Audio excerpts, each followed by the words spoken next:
Assalamu alaikum guys and welcome to my channel SLEA Shah Lateef English Academy. Our today's lecture is on auxiliary verbs. आज हम सीखेंगे कि auxiliary verb क्या है और क्यों इस्तेमाल होता है. ठीक है, so what is auxiliary verb and why it is used and which verbs are the called auxiliary verbs. Okay, auxiliary verb क्या है, क्यों इस्तेमाल होता है और कौन से verbs को auxiliary verbs कहा जाता है. Okay, हम आज auxiliary verbs के usage क्यों इस्तेमाल होता है, कौन कौन से verbs को auxiliary verb कहा जाता है, ये सीखेंगे इस वीडियो में. Before we go, if you haven't subscribed my channel or you are new on my channel, so please subscribe Shah Lateef English Academy for more videos. Okay, so auxiliary verb. So auxiliary verbs को helping verbs भी कहा जाता है. अगर बात हो helping verbs की तो समझे कि auxiliary verbs की बात ही हो रही है. ठीक है, helping verbs और auxiliary verbs में कोई डिफरेंट नहीं होता. उसको देखते हैं auxiliary verbs होते कौन से. बेसिकली 3 auxiliary verbs होते हैं. कितने? 3 होते हैं. Be, have and do. ये 3 ऑक्सिलरी वर्ब्स होते हैं. इन 3 ऑक्सिलरी वर्ब्स में से दूसरे वर्ब्स निकलते हैं. ठीक है, या मैं यूं कहूं कि दूसरे हेल्पिंग वर्ब्स निकलते हैं. अब बी में से जो ऑक्सिलरी वर्ब्स या हेल्पिंग वर्ब्स निकलते हैं वो कौन से? For example is, am, are, was and were. ये ऑक्सिलरी वर्ब्स बी को सपोर्ट करते हैं. मतलब बी में से ये वर्ब्स निकले हैं. ओके, और हैव में से has, have and had. Okay, do में से डज, डू एंड डिड. अब ये ऑक्सिलरी वर्ब्स होते हैं. ठीक है, ऑक्सिलरी वर्ब्स बेसिकली 3 टाइप के होते हैं. 3 होते हैं.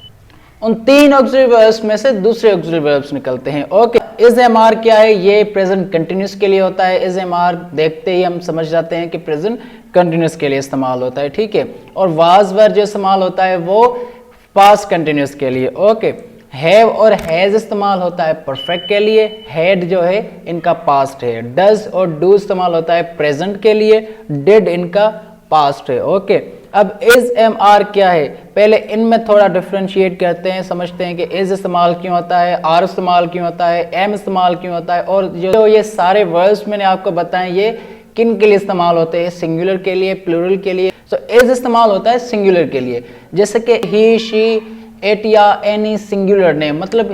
मतलब कि कोई प्रोनाउन हो, ही, शी, इट, या कोई नाउन हो, कोई नेम हो, बट उसके लिए इस्तेमाल इज होगा. इज रिप्रेजेंट करता है सिंगुलर को, इस्तेमाल होता है सिंगुलर के लिए. ओके, और एम बेसिकली इस्तेमाल होता है आई के लिए. I am. ओके, आर इस्तेमाल होता है प्लूरल के लिए. ठीक है, जैसे कि दे, वी, यू या कोई 2 नाम हो. ठीक है, वाज और वर का इस्तेमाल देखते हैं. वाज इस्तेमाल होता है सिंगुलर के लिए. आई के लिए भी वाज इस्तेमाल होता है. और सिंगुलर प्रोनाउन हो या नाउन हो उसके लिए भी वाज इस्तेमाल होता है. और वर इस्तेमाल होता है प्लूरल के लिए. ओके, हैज का इस्तेमाल देखते हैं. हैज इस्तेमाल होता है सिंगुलर के लिए इन परफेक्ट टेंस. ओके, और हैव प्लूरल के लिए. हैड सिंगुलर और प्लूरल दोनों के लिए इस्तेमाल होता है. डज इस्तेमाल होता है सिंगुलर के लिए. ओके, सिंगुलर सब्जेक्ट से एग्री करता है ये. डू इस्तेमाल होता है प्लूरल के लिए. और डिड इस्तेमाल दोनों के लिए होता है, चाहे सिंगुलर हो या प्लूरल हो. ओके, अब देखते हैं कि इनका यूजेज क्या है, ये क्यों इस्तेमाल होता है सिंगुलर प्लूरल के लिए, ये कैसे इस्तेमाल होता है. ओके, सबसे पहले हम देखते हैं कि बी क्या है. ओके, बी के यूजेज डिस्कस करते हैं कि बी किन किन सिचुएशंस में इस्तेमाल होता है, क्या क्या यूजेजेस है बी के. ओके, सो फर्स्ट यूजेज इसका है continuous tense. It is used for progressive और कंटिन्यूस टेंस. कंटिन्यूस टेंसेस जो होते हैं, प्रोग्रेसिव टेंसेस होते हैं, उनके लिए ये इस्तेमाल होती है. ठीक है, बी का बेसिकली मतलब इज एम आर था और आपको मैं बता चुका कि वो कंटिन्यूस टेंस के लिए इस्तेमाल होते थे. ठीक है, अब एग्जांपल्स देखते हैं. शी इज टीचिंग इंग्लिश, वो इंग्लिश पढ़ा रही है. अब यहाँ पे देखें ये चीज कंटिन्यू है, मतलब ये चीज हो रही है. ठीक है, now the thing is happening now. They were playing cricket, वो क्रिकेट खेल रहे थे. अब ये चीज पास्ट के, ये एक्शन पास्ट का है. ओके, अब ये काम हो रहा था, मतलब ये कंटिन्यू था. कंटिन्यू है नहीं बट कंटिन्यू था. Okay, I am recording the lecture, मैं लेक्चर रिकॉर्ड कर रहा हूं. At the moment the thing is happening now. ठीक है, अब ये काम यहाँ पे हो रहा है. ओके, बी का एक और यूजेज है. The second usage of be is used to express future with going to. Future को एक्सप्रेस करती है, फ्यूचर के लिए इस्तेमाल होती है गोइंग टू के साथ. For example I am going to record the lecture next week, मैं मेरा लेक्चर रिकॉर्ड कर रहा हूं नेक्स्ट वीक को, ठीक है। अब ये काम मैंने फ्यूचर पे छोड़ा है कि ये लेक्चर मैं रिकॉर्ड करूंगा नेक्स्ट वीक को। Okay, they are going to watch the final, वो फाइनल देखने जा रहे हैं। अब देखी नहीं है फिलहाल, वो जा रहे हैं, मतलब ये एक्शन फ्यूचर में परफॉर्म होगा। ओके, बी का एक और यूजेज है। Okay, it is use for in passive, passive में भी इस्तेमाल होती है। कैसे? The letter is written, letter लिखा गया है। ओके, यहाँ पे भी इसका इस्तेमाल हुआ है, ठीक है। The house is being painted, ठीक है, घर को पेंट किया जा रहा है। अब यहाँ पे भी इस्तेमाल इज हुआ है, बट बीइंग एक्स्ट्रा लगी है। क्यों? बीइंग रिप्रेजेंट करती है कंटिन्यूस टेंस को। फ्यूचर में कभी भी अगर बीइंग लगे तो आप समझ जाएं कि ये कंटिन्यूस टेंस का एक्शन है, दैट्स वाई हमने बीइंग इस्तेमाल किया है। The bike was being repaired, okay, अब बाइक रिपेयर की गई थी, यहाँ पे भी देखे वॉज बीइंग, अब ये कंटिन्यूस टेंस है। ओके, बी का एक और यूजेज है। The fourth usage of be is used for command, command देने के लिए भी इस्तेमाल होती है। कैसे? You are to call your brother on Monday, तुम्हें अपने ब्रदर को मंडे को कॉल करनी है। ओके, अब ये कमांड है किसी की कि तुम्हें अपने भाई को कॉल करनी है। Okay, my mom says you are to drink milk every night. Okay, अब मॉम का हुक्म है, ऑर्डर है, मम्मी ने कहा है कि हर नाइट को, हर रात को आपने दूध पीना है। ओके, अब ये थी यूजेजेस बी के। बी के मैंने 4 यूजेजेस आपको बताए एंड उम्मीद करता हूं कि आपको ये अच्छे से समझ आ गए होंगे कि बी का इस्तेमाल इज, एम, आर और वाज वर्ब का इस्तेमाल कैसे करना है। ओके, ये सिंपली मैंने डिस्क्राइब किए थे सारे, ये सिंपली मैंने डिस्क्राइब करी है सारी चीजें ताकि आपको अच्छे से समझ आ सके। ओके, अब हम यूज सीखते हैं हैव का, कि हैव क्यों इस्तेमाल होता है, किन किन सिचुएशंस में हैव इस्तेमाल होता है। हैव से कौन से वर्ब्स निकले? Have, has and have. अब ये हैव से निकले, ठीक है। अब हैव का जो फर्स्ट यूज है वो क्या है? Perfect tense. Have is used to express perfect tense. अब ये परफेक्ट टेंसेस को एक्सप्रेस करता है। Very good. Okay, perfect tense के लिए ही इस्तेमाल होता है हैव। ओके, एग्जांपल्स देखते हैं। For example, he has eaten food, वो खाना खा चुका है। अब ये काम हो चुका है, 1 घंटे पहले हुआ था, ठीक है, 2 घंटे, 5, काम हो चुका है। The second sentence is I have finished my homework, ठीक है, मैं अपना होमवर्क कर चुका हूं। The third sentence is we had left before the function ended. Okay, अब हम जा चुके थे फंक्शन खत्म होने से पहले। ओके, ये पास का है। अब देखिए यहाँ पे हैड इस्तेमाल हो, और जब भी हैड इस्तेमाल हो ये सिंगुलर और प्लूरल दोनों के लिए इस्तेमाल होता है, ठीक है।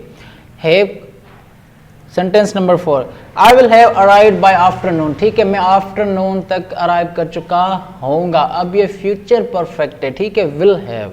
हैव का सेकंड यूजेज देखते हैं। The second usages of have is used for obligations as well, ठीक है, ऑब्लिगेशंस के लिए भी इस्तेमाल होता है विद इंफिनिटिव। कैसे? सेंटेंस से समझते हैं। I have to be in office before my boss, अब मुझे मेरे बॉस से पहले ऑफिस में होना होगा, मतलब ये काम मुझे करना ही पड़ेगा, कैसे भी हो, ठीक है, मजबूरी हो, कुछ भी हो, बट ये काम मुझे करना पड़ेगा।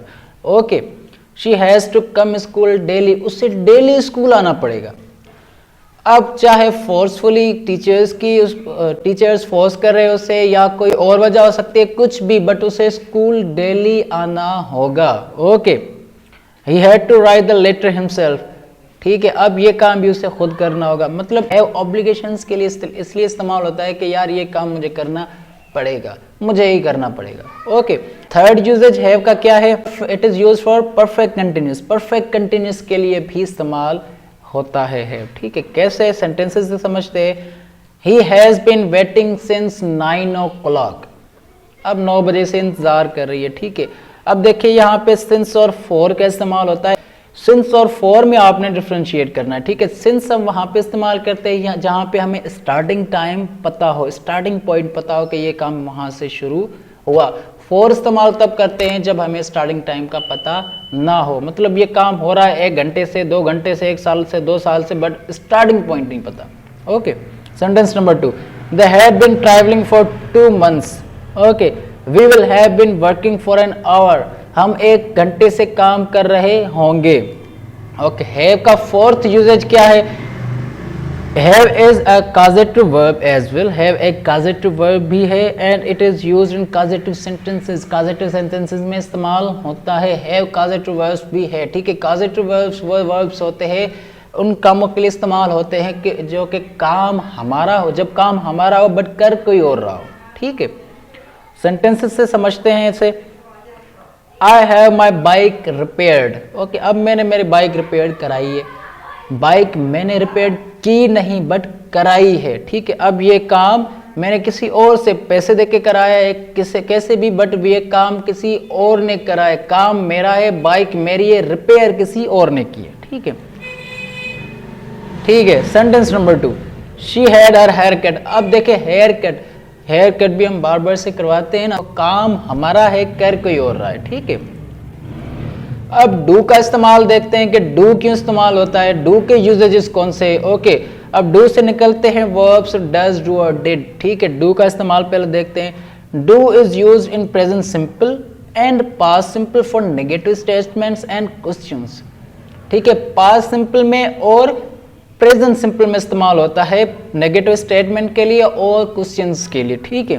For example he does not speak English. अब ये नेगेटिव स्टेटमेंट है प्रेजेंट सिंपल टेंस की कि ये इंग्लिश नहीं बोलता, ठीक है।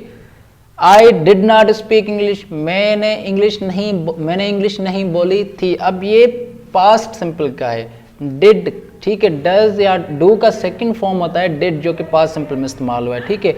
और पास्ट सिंपल में हम देखिए, मैं इसकी मीनिंग ये निकाल रहा हूं कि मैंने इंग्लिश नहीं बोली थी, उसने इंग्लिश नहीं बोली थी, ठीक है।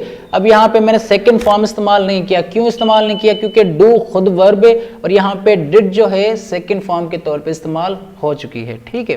Sentence number 3, do you speak English, क्या तुम इंग्लिश बोलते हो। यहाँ पे क्वेश्चन पूछ रहा है, ठीक है। प्रेजेंट सिंपल टेंस में क्वेश्चन पूछ रहा है। डज शी स्पीक इंग्लिश, देखिए ये पास्ट में, ठीक है। अब क्वेश्चन के लिए और नेगेटिव स्टेटमेंट के लिए डू काम आता है, डिड और डज की फॉर्म में, ओके। डू का सेकेंड यूज क्या है, the second usage of do is use for short answers to avoid repetitions, ठीक है। अब शॉर्ट आंसर्स के लिए भी इस्तेमाल होता है। कैसे शॉर्ट आंसर्स के लिए इस्तेमाल होता है, for example do you speak English, क्या तुम इंग्लिश बोलते हो। देखिए अब इसका मैं जवाब दूं कि yes I do speak English. अब ऐसे कहने से अच्छा है मैं शॉर्ट आंसर दूं, कैसे, यस आई डू, या मैं कहूं कि आई डोंट, हाँ मैं स्पीक करता हूं या मैं नहीं करता। शॉर्ट आंसर्स के लिए भी डू और डज इस्तेमाल होते हैं, okay. Did you speak English, yes I did, I didn't, okay. अब यस भी आप इसमें से काट सकते हैं, आई डिड भी बोल सकते हैं आप, ओके। डू का थर्ड यूजेज क्या है, ठीक है। Do is use to emphasize a positive और अफर्मेटिव स्टेटमेंट, ठीक है। अब कैसे कोई हमें कुछ चीज समझा रहा होता है और कहता है कि यार ये चीज तुम नहीं समझोगे, यार आपको समझ नहीं आ रही है, आप नहीं समझोगे, तो हम उससे नहीं कहते कि हाँ मैं समझता हूं, हाँ मैं समझता हूं, ठीक है। तो कैसे कहेंगे, for example I do understand you, यार आप नहीं समझ, आई डू अंडरस्टैंड यू, हाँ मैं आपको समझता हूं, okay. He does like English, उसे इंग्लिश पसंद है, ओके। अब ये यूजेजेस थे ऑक्सिलरी वर्ब्स के, मैंने आपको समझा दिए शॉर्ट करके, इजी वे से समझाया ताकि आपको अंडरस्टैंड हो सके friends. So thanks for watching and please subscribe शालतीफ English academy for more videos and इंशाल्लाह I will be with you in a next video. So take care, खुदा हाफिज़।